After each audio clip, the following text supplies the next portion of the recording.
아멘. 감사합니다. 수고하셨습니다. 날씨가 많이 추워서 힘드셨죠? 이번 주간에 화요일 날 KCC 아파트에 있는 그 경로당 이제 실버 라운지인가 뭐 이름이 그렇게 돼 있는데 거기 가서 이제 개소식에 참석을 했습니다.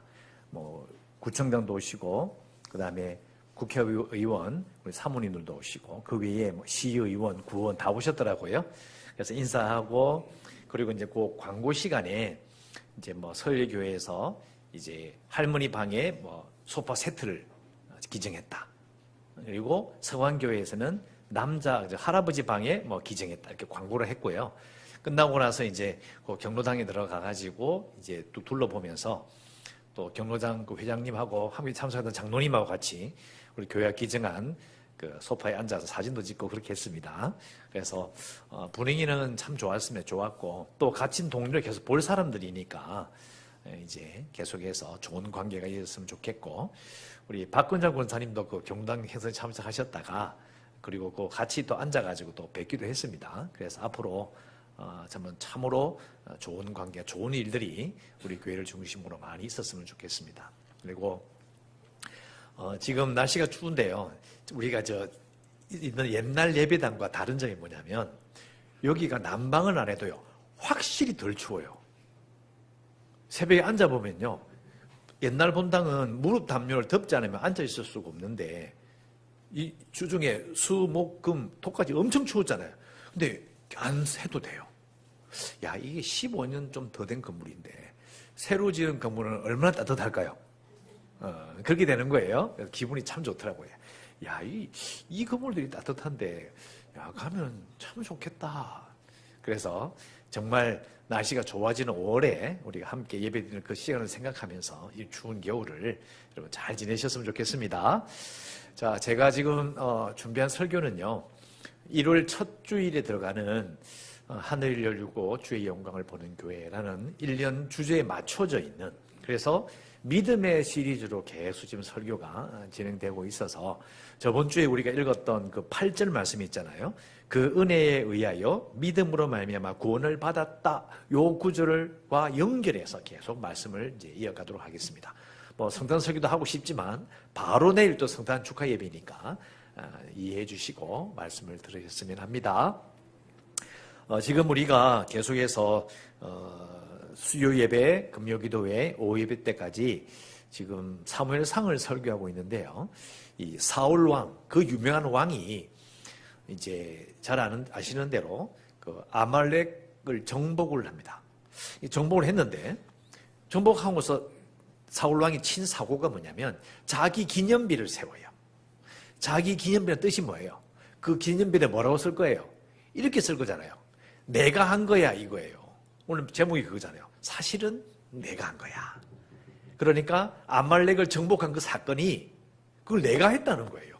그게 자신의 기념비를 세우는 겁니다. 쉽게 말하면 그렇죠. 근데 사울왕 나쁜 놈 되게 쉽게 우리가 설교하고 또 쉽게 듣고 지나가기 쉬운데 곰곰이 생각해 보면 이런 생각이 들어요. 내가 만일 사울왕이라면 그 마음이 어떨까? 왜냐하면 전쟁은 내가 하는 거잖아요. 내가 목숨을 걸고 가고 이스라엘 백성들에게도 여러분 전쟁 나갑시다 이 말은요. 죽어도 괜찮겠지? 가자! 이 이야기를 하고 있는 거잖아요. 전쟁은 자기가 직접 나가서 했는데 또 이겼잖아요. 기분이 어떨까요? 자, 이 부분을 우리가 생각해 봐야 돼요. 그래야 자신의 기념비를 세우는 그 사울 왕의 마음을 이해해야 바로 우리가 이 사울 왕이 지은 죄를 이 잘못을 우리에게 비춰볼 수 있는 거예요. 그냥 사울왕 나쁜 놈 이렇게 지나가면 안 된다라는 겁니다. 그래서 갈멜로 가서 기념비를 세우는 사울의 마음을 하나씩 짚어보는 거죠. 이 11시 예배 안 오신 분들 중에서도 설교를 안 들으신 분이 있으니까 조금 더 설명을 드리면 아말렉을 정복해서 아각 왕을 사로잡아가지고 데리고 와요. 원래는 그 자리에 죽여야 되거든요. 그리고 소와 양도 제일 좋은 것만 남겨서 가지고 와요. 하나님은 거기서 다 죽이라고 했거든요. 끌고 와요. 자, 이유가 뭐냐면 이 아말렉을 정복하는 사건은 300년 전에 하나님께서 약속하신 거예요. 그러니까 내가 만일 사울왕이라면 300년 전에 예언되어 있었던 그 일을 내가 지금 하는 거예요. 그럼 이거 진짜 신기한 일이잖아요. 내가 그걸 하는 거야. 또 이겼어. 그러니까 아말렉 왕을 정복하여 그 왕이 높이 세워지리라. 그 구절이 있어요. 그러니까 내가 그 아가 왕을 아말렉 땅에서 죽이는 것보다는 데리고 와가지고 이스라엘 백성들이 다 보는 앞에서 죽여야 돼. 너무 신나는 일인 거예요. 아마 사울 왕은 자기가 평생에 한 일 중에서 아말렉을 정복한 다음에 그 왕을 끌고 와가지고 백성들 앞에 죽이는 게 이게 제일 멋진 이벤트예요. 이것만큼 멋진 일은 없는 거예요. 그리고 백성들이 외칠 거예요. 내가 바로 그 예언되어 있는 그 왕이 바로 나고 지금 내가 사로잡아 온 소와 양의 이 좋은 전리품을 하나님께 번제로 드리리라 이거예요. 여러분 폼나지 않습니까? 정말 폼나는 일입니다. 우리는 평생에 이 사건만큼 이런 일을 만나보기 힘들어요. 그러니까 사울 왕의 마음이 이해가 되는 겁니다. 야, 나라도 그러고 싶었을 것이다. 폼나니까. 그래서 또 이렇게 생각할 수 있죠. 이 사울 왕의 이 행동을 보면서 잘했으니까 칭찬해 줘야지. 이렇게 말하는 사람이 있을 수 있죠. 우리는 설교를 들을 때 사울 왕이 잘못했다고 설교를 들으니까 우리 지나가 버리는데 뒤집어 생각해 보면 사울 왕이 목숨을 걸었고 백성들과 함께 전쟁을 해가 이긴 건데 뭐가 문제가 있냐는 거예요. 잘한 거잖아요. 칭찬받아야 된다. 또 자신의 업적을 자랑하는 거 뭐가 문제가 있느냐. 여러분 뭐라고 대답하시겠습니까? 야, 생각보다는 정말 미묘한 거예요. 적당하게 헌신도 하고 적당하게 내 영광도 챙기고 또 열심히 하는 만큼 뭔가 좀 돌아오는 것도 있고 이러면 좋잖아요. 그리고 그런 마음을 품는 게 뭐가 잘못이죠? 여러분 저도 여러분 다 그런 생각 하잖아요. 내가 교회 일을 하면 내가 바쁜 와중에도 교회 일을 좀 하고 이러면 뭔가 하는 만큼 뭔가 좀 하는 게 더 채워주시는 것도 있고 그런 마음을 가지게 되잖아요. 아니 그걸 어떻게 비난할 수 있어요? 누구나 다 똑같은데. 근데 일단 사울 왕의 문제는 자기가 자기 힘으로 왕이 되지 않았다라는 거예요. 어렵게 표현하면 하나님께서 은혜로 사울을 택하셔서 왕으로 세워주신 거잖아요. 이 모든 일들은 하나님의 은혜에 의해서 진행되는 거예요. 아말렉 전쟁도 사울 왕은 자기의 전략으로 이긴 게 아니에요. 하나님이 이기게 하신 거죠. 자기 일이 아니에요. 즉 은혜에 의해서 진행된 일이었기 때문에 그것은 자기의 업적이 아닌 거예요. 이 분별하기 힘들었을 거예요. 전쟁 간 건 나고 명령을 받긴 받았지만 그러나 내 것도 챙기고 너 하나님의 명령도 순종했다고 백성에 대해 선포하면 되는 거고 자기 것도 챙기고 이렇게 되는 거예요. 이게 또 상당히 미묘한 상황이라는 거죠. 쉽게 우리가 사울 왕을 비난할 수 없습니다. 이 미묘한 상황을 제가 다른 식으로 표현해 볼게요. 어떤 분이 불치병에 걸렸습니다. 의사도 이야기합니다. 약이 없습니다. 방법이 없어요. 여러분 같으면 그런 말을 의사한테 들었다면 기분이 어떨까요? 황당하잖아요. 약이 없다고요? 뭐라고요? 약이 없다는데. 수술도 안 된다는데. 약도 아무것도 안 돼. 그런데 낙담하고 있는 가운데 누가 연락이 와서 아는 사람이 지인이 연락 와서 하는 말이 그 병을 치료할 수 있는 약이 있는데 그 약이 지금 임상시험 중이다. 승인이 안 났어. 그러니까 임상시험 중인데 너 진짜 죽게 하면 까보르치기랑 먹어볼래? 여러분 같으면 어떻게 하시겠습니까? 여러분 본인은 많이 안 먹어도 여러분의 부모님이나 여러분의 가족이 많이 그러는 경우라면 약을 먹여요, 안 먹여요? 먹이잖아요. 약이 없다는데. 먹이고 싶을 거 아니에요. 어쨌든 그 지인이 추천해준 임상시험을 받지 시험 중인 약을 먹었어. 근데 병이 나아버린 거예요. 난리가 났습니다. 사람 전화 와가지고 어떻게 해서 나았느냐. 그랬더니 이야기하죠. 누가 내가 아는 사람이 임상시험이 끝나지 않은 약을 추천해서 먹었어. 다 나았어. 이렇게 이야기하잖아요. 이게 맞는 거예요. 그 약을 먹었는데 그 약이 나를 살렸다라고 하는 게 맞는데 근데 만약 환자가 이 말을 살짝 비틀어서 이렇게 이야기하는 거예요. 누가 약을 가져다 주었는데 내가 먹어서 나았어요. 자, 살짝 비틀립니다. 그래서 하는 말이, 다른 사람은 그 약이 임상시험 받기 전이니까 못 믿어서 안 먹어서 죽었는데 나는 믿고 먹었어요. 내가 믿었단 말입니다. 이렇게 이야기해버려요. 맞는 말인 것 같은데 이게 살짝 비틀리는 거예요. 그러니까 객관적인 사실은 임상시험이 끝나지 않은 약을 먹어서 나은 건 맞아. 근데 말을 할 때 뭐라고 말하느냐, 내가 다른 사람을 못 믿고 나는 믿어서 이걸 먹었다 이거예요. 내가 믿는 거, 결단한 거, 그걸 강조를 딱 하는 거예요. 이게 정확하게 사울이 한 일이에요. 자기도 알아. 하나님께서 역사하시고 하나님께서 자기 왕으로 세우고 다 알아요. 또 아말렉에서 전쟁에 이기게 하신 것도 하나님께서 하신 것인 줄 알아요. 하나님의 뜻대로 다 이루어진 거 알아요. 근데 마지막에 뭐라고 말하느냐, 내가 했다는 거예요. 내가. 맞잖아요. 내가 했잖아. 자기가 가서 했잖아. 그게 아주 미묘하다고요. 어떻게 말하느냐에 차이가 있어요. 자기가 어떻게 생각하느냐가 그때 딱 튀어나오는 거죠. 기도할 때도 그렇잖아요. 하나님께 기도했습니다. 열심히 기도하라고 가르칩니다. 기도했어요. 근데 응답이 왔어. 너무 기뻐요. 그런데 옆에 있는 우리 교인이, 친구가 말을 해요. 나는 왜 이렇게 기도를 했는데 응답이 없을까? 하나님께서 들어주시지 않지? 그러면 뭐라고 이야기해요?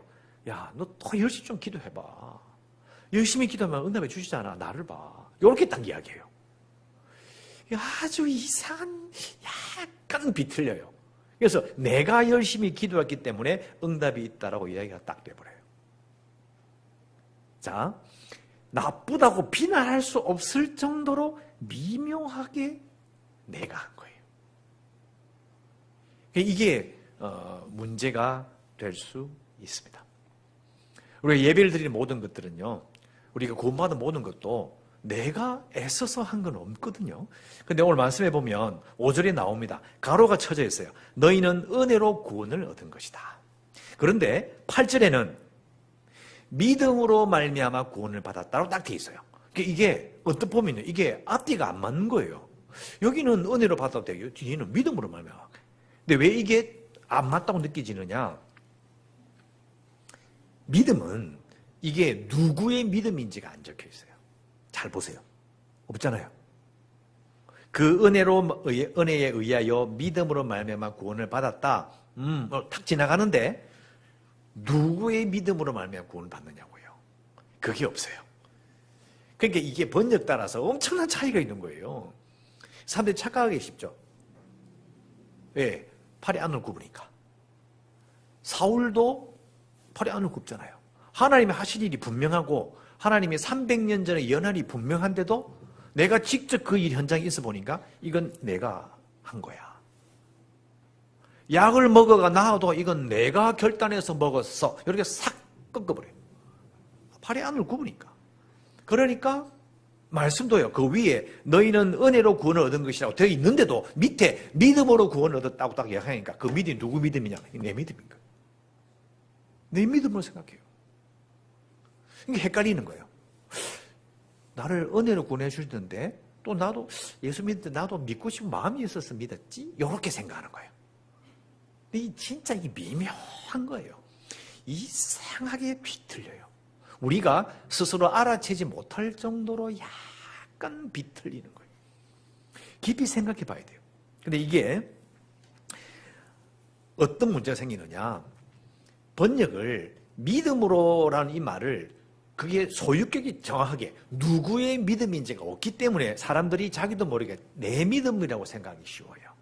근데 그래서 이 부분을 가지고 번역하는 학자들이 이것은 그냥 믿음으로는 이게 앞에 소유격이 없으니까 원래는 뭐라고 번역해야 되느냐?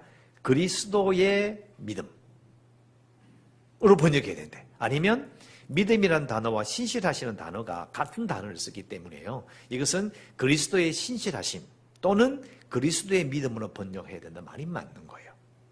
왜 그러냐 보세요. 앞에 보면 4절부터 5절, 6절, 7절까지 쭉 내려오면서 그 모든 내용을 그 은혜에 의하여라고 이야기를 해요. 하나님께서 하셨던 모든 일들, 야 아들아, 예수야, 내가 너를 통해서 이 백성들을 구원할 거야. 네, 아버지 하나님, 내가 그 뜻에 신실하게 순종하겠습니다. 그렇게 될 줄로 저는 믿고 갑니다. 이거예요. 우리가 한 게 없다니까요. 그러니까 가만히 생각해 보면 이게 이해가 돼요. 아, 이게 하나님의 일에 예수님께서 신실하게 따르셔서 우리가 구원을 받은 것이라고 이해하는 게 맞는 거예요. 근데 번역의 문제가 그만큼 이게 소유격 하나 안 해놓은 것 때문에 이게 사람들이 충분히 자기한테 유리한 식으로 싹 꺾어서 보는 거예요. 여러분, 우리가 그 번역의 문제는 말해도 끝도 없는데요. 그 성경 전체 역사를 보면, 번역의 역사를 보면, 번역이 영어 성경만 해도 여러분 20몇 개가 넘어요. 이유가 바로 그런 데 있죠. 너무 옛날 말이니까 이걸 번역하는 게 쉬운 일은 아닙니다. 사실 우리도 이 개역개정으로 바뀌면서 이 교동문 맨 앞에 나오는 예배 초청에 보면 영과 진리로 예배할지니라도 여러분 옛날에 신령과 진정이었잖아요. 어릴 때 저는 산신령인 줄 알았어요. 그리고 진정도요. 아, 진정으로 내 마음으로 아니잖아요. 진리라는 단어가 맞거든요. 그러니까 신령과 진정으로 생각하느냐, 영과 진리로, 이건 완전히 다른 거예요. 그러니까 우리의 신앙은 성경 말씀이 말하는 정확한 것을 잘 알아야 정확하게 믿을 수가 있는 거예요. 그리고 오늘 말씀처럼 은혜에 의하여 믿음으로 말미암아 구원받았다. 앞에 나올 말씀처럼 너희가 은혜로 구원을 얻었다. 그래서 은혜에 의하여 구원을 받았는데 그 사이에 뭐가 끼어 있느냐? 믿음으로 말미암아라는 구절이 8절에 딱 끼어 있는 거예요. 그 이 믿음은 우리의 믿음, 내가 믿습니다 라고 해서 되는 게 아니라는 거예요. 여러분, 저도 기억나거든요. 집회하면서 믿습니까? 믿습니다. 이게 느낌이 내가 강하게 믿는다고 생각하는 거예요. 이게 시간이 지나면 어떻게 되느냐? 뭐 여러분들이 에베소서 말씀 같은 거 꼼꼼하게 읽을 리도 없고, 또 믿음에 대해서 계속 이야기하는 로마서 말씀을 하나하나 꼭 읽을 리도 없고, 이게 뭐가 기억에 남느냐? 내가 믿습니다요. 이게 살짝 비틀리는 거예요. 그러면서 시간이 지나면 어떻게 되느냐? 병폐가 이거예요.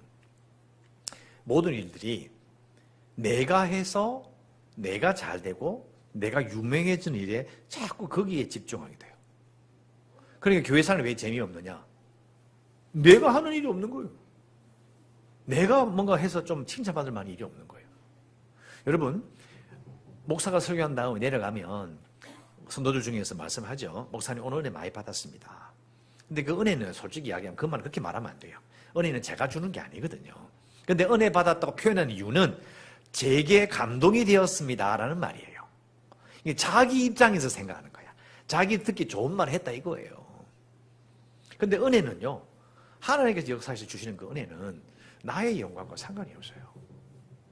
내 기분을 좋게 해주셨으니까 이 은혜구나. 아니에요.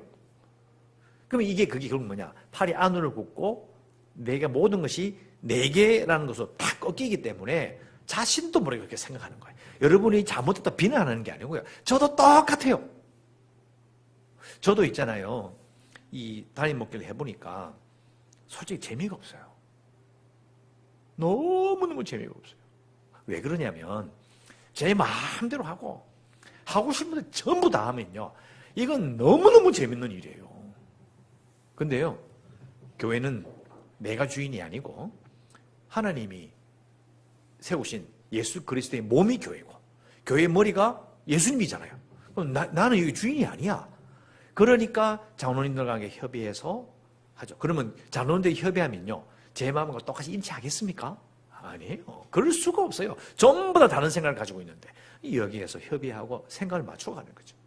그러니까 시간이 가면 갈수록 말씀대로 하다 보면요, 제가 할 수 있는 거, 내가 한 거야 라는 부분들은요, 처음에는 이만큼 꿈에 부풀었다가 시간 지나면 요것밖에 안 돼요. 그런 면에서 세상에 재미가 없는 거예요. 여러분은 교회 생활 재밌습니까? 재미없다고 느끼잖아요. 이유는 여러분이 칭찬받고 이익을 얻고 기분 좋은 일이 없기 때문이에요. 그래서 재미가 없는 거예요. 그게 본질이에요. 근데 예배한다는 것은 목사가 지금 예배를 인도하고 있는데 여러분 전부 다 지금 거의 8, 90명의 눈동자가 저를 쳐다보고 있는데요. 이 시간에 제가 영광을 거두는 자리입니까? 근데 이게 또 즐거운 거야. 또 나만 쳐다보고 있네 이거지. 여러분 잘 한번 생각해 보세요. 기독교의 본질은 내가 한 거라고 말할 수 없는 데서 출발하는 거예요. 그걸 받아들여야 돼요. 그래야 교회를 바라보고 내 삶을 바라보고 내 일상을 바라볼 때 마음이 완전히 바뀌는 거예요. 그래서 이렇게 생각할 수 있습니다. 교회는요, 자, 나한테는 특별히 도움이 안 돼. 내가 이렇게 돈을 챙기거나 아니면 영광스러워 내가 유명해지는 그런 게 없고 오로지 하나님께서만 영광 받으시는 기적이 일어나야 돼요. 그게 진짜예요. 그러면 나는 그게 특별히 내가 막 흥미가 가고 막 이런 건 아닌데, 근데 하는 걸 보니 하나님께서 기뻐하시니 막 터져. 그게 진짜 교회예요. 그럼 우리는 어떻게 해야 되느냐? 그 영광을 사울처럼 자기 기념비만 세우지 않으면 돼요. 기념비를 세우려고 하는 마음을 가지는 순간 사울처럼 꺾여버려요. 하나님은 그 영광을 절대로 나누지 않습니다. 이걸 이해하면 우리가 교회를 바라보는 시각이 엄청 바뀐다고 저는 그렇게 봐요. 저는 항상 기도하거든요. 하나님의 영광이 나타나는 교회가 된다라고 생각했을 때 내년도 표가 그건 거예요. 하늘이 열리고 주의 영광을 보는 교회. 우리의 믿음을 처음부터 점검해야 되는 거예요. 믿음이 어떤지 생각해 보야 돼요. 내가 뭘 믿는 건지, 믿는다는 게 무슨 말인지 다시 한번 하나하나 짚어보고 나서 1월 첫 주에 하늘이 열리고 주의 영광을 보는 것이 뭔지를 이해를 해야 돼요. 이 한두 번 설교 되겠습니까? 하나하나 짚어서 올라가고 있는 거예요. 여러분 생각해 봐야 돼요. 그래서 우리 기도 제목이 이겁니다. 여러분의 믿음을 하루아침에 다 뜯어 고친다. 아니요. 그런 거는 제가 할 수도 없고 여러분 스스로도 할 수 없습니다. 하나님께서 우리에게 특별히 주시는 은혜가 있겠죠. 그래서 어떤 마음을 품어야 되느냐. 이미 사울의 문제 다 들었으니까 그건 이해했을 것이고 우리는 기도가 이렇게 해야 되죠. 우리가 하지 않은 일들, 우리가 하지 못하는 일, 오직 하나님만 하시는 일들이 우리에게 일어나기를 원합니다. 그러면 그때 온전히 하나님께 영광 돌리겠습니다. 이렇게 기도해야 돼요. 이렇게 기도해 교회가 살죠. 여러분 우리는 아무리 나쁜 마음 품어서 그런 게 아니라 자신도 모르게 사울처럼 합니다. 고민해야 돼요. 이게 요즘 내가 기도가 재미가 없어. 속된 말로 기도빨이 안 돼. 왜 이렇지? 그러면요, 교회가 기도 안 해서 그런 게 아니고요. 영적 문제가 있는 것이 아니라 옛날에는 내가 기도하면 응답도 팍팍 있고 은사도 나타나고 이러니까 자기 너무 재밌는 거야. 왜요? 내가 은사를 받으면 폼나거든요. 조시다 저도 그랬어요. 그건 아니잖아요. 이거 생각해 봐야 되는 거야. 이제는 내가 아니고 진짜 하나님께서 하신 일이 우리 가운데 있었으면 좋겠다. 이제 오래 믿은 사람일수록 특히 목사일수록 뒤로 물러나야 돼요. 저는 그걸 기도해요. 물론 저도 지금 유명해지고 싶고 잘나고 싶은 그런 마음이 있어요. 그런 마음 없을 것 같습니까? 제가? 똑같아요. 잘 되고 싶고 유명해지고 그래요. 하지만 저보다도 우리 교회에, 우리 서울교회에 그런 우리가 할 수 없는 일이 일어나길 바라요. 여러분 같은 마음을 품어야 돼요. 그래서 내 마음에 들고 내 마음을 풀기보다는 하나님 보시기에 또 하나님만이 주시는 그런 일들이 우리에게 일어나야 되는 겁니다. 이 마음을 품고 우리가 새해를 기다리고 준비했으면 좋겠어요. 그래서 여러분들이 하루하루의 삶 가운데서 좀 지겹기도 하고 힘들기도 하고 저처럼 정말 이 단임 목회하는 일이 개인적으로는 정말 지루하고 재미없고 솔직히 그래요. 하지만 내 마음에 초점을 두는 게 아니라 우리 교회를 바라보며 하시는 그 하나님의 일들 정말 기적이 일어나길 바라는 마음으로 저는 하루하루 섬기며 살아요. 여러분도 똑같은 마음을 가지셨으면 좋겠어요. 여러분도 솔직히 하루하루 지겹잖아요. 난 신나 죽겠다 손 들어보세요. 난 아침 눈 뜨면 미쳐버리겠다 손 들어보세요. 너무너무 힘들잖아요. 근데 그것은 똑같은 마음이야. 중요한 것은 다시 말씀드립니다. 내 마음에 차는 게 아니고요. 하늘께서 하신 일이 있다는 거예요. 그게 보이기를 기도하며 한 마음으로 성탄을 맞이하고 송영신을 맞이하고 2024년을 맞이하시기를 주의 이름으로 축원합니다. 기도하겠습니다. 하나님 감사합니다. 오늘 예배를 받으시고 무엇보다 하나님 이제 내일이면 성탄 축하 예배를 드리고 또 다음 주에는 또 송구영천 예배를 드림으로 말미암아 바로 새해를 맞이합니다. 1년을 어떻게 지냈는지 가늠도 되지 않지만 또 지금까지 인도하신 건 너무나 감사하고 분명하기 때문에 기쁜 마음으로 우리가 하지 못하고 할 수 없는 오직 하나님만이 하신 놀라운 일들이